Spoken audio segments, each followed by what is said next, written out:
సకల విద్యలకు ఆధారమైన సరస్వతీదేవి జన్మించిన రోజునే వసంత పంచమిగా జరుపుకుంటారు. మాఘమాసంలో వచ్చే 5వ రోజే వసంత పంచమి. దీనినే శ్రీ పంచమి, సరస్వతీ పంచమి అని కూడా అంటారు. ప్రకృతిలోని చెట్ల ఆకులన్నీ పసుపు రంగు సంతరించుకొని అమ్మ రాక కోసం నేలంతా కల్లాపి చల్లాయా అన్నట్లుగా ఉంటుంది. యావత్ భారతదేశమంతా సరస్వతీదేవికి ఈరోజు పూజలు చేస్తారు.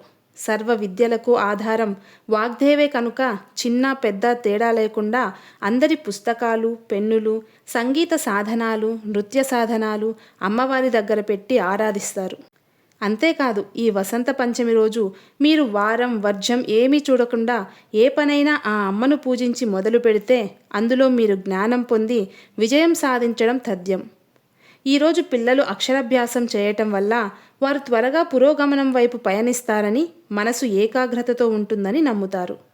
ఈరోజు అమ్మవారికి తెలుపు లేదా పసుపు రంగులో ఉన్న బట్టలు సమర్పించి తెల్లటి పువ్వులు, అక్షింతలు, చందనం, ధూపం, దీపం సమర్పించాలి.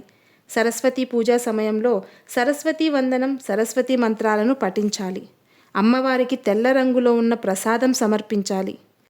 నూకలు లేకుండా అన్నంతో చేసిన క్షీరాన్నం, తెల్లని నువ్వులతో చేసిన ఉండలు, ఆవు పాలు, ఆవు పెరుగు, కేసరి, ఆవు నెయ్యి ఇలా ఏదైనా మీ శక్తి కొలది సమర్పించుకోవాలి.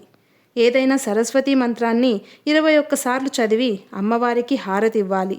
ఉదాహరణకు సరస్వతీ నమస్తుభ్యం వరదే కామరూపిణి విద్యారంభం కరిష్యామి సిద్ధిర్భవతు మే సదా ఇలా 21 సార్లు చదివి అమ్మకు హారతివ్వాలి. సరస్వతినే వాగ్దేవి అని కూడా అంటారు. ఈ తల్లిని పూజించటం వల్ల వాక్శుద్ధి ఏర్పడుతుంది, జ్ఞాన సంపద లభిస్తుంది. ఈరోజు రతి మన్మధులను పూజించి మహోత్సవం జరుపుతారు. దీనివలన వసంతుడు సంతృప్తి చెందుతాడు. సరస్వతి శబ్దానికి ప్రవాహం అని కూడా పేరు. జలం జీవశక్తికి సంకేతం. నీరు సకల జీవరాశులకి శక్తినిస్తుంది. ఈ ప్రవాహం చైతన్యానికి ప్రతీక. ఈరోజు బాసరలోని అమ్మవారి గుడిలో ఉత్సవాలు చేస్తారు. మహాభిషేకం చేస్తారు. వేదపారాయణం జరుగుతుంది. సాయంత్రం పల్లకీలో అమ్మవారిని ఊరేగిస్తారు. సంగీతం కూడా అమ్మవారి నుండే ఉద్భవించింది. ఉత్తరాదిన కూడా వసంత పంచమి ఎంతో వేడుకగా చేసుకుంటారు.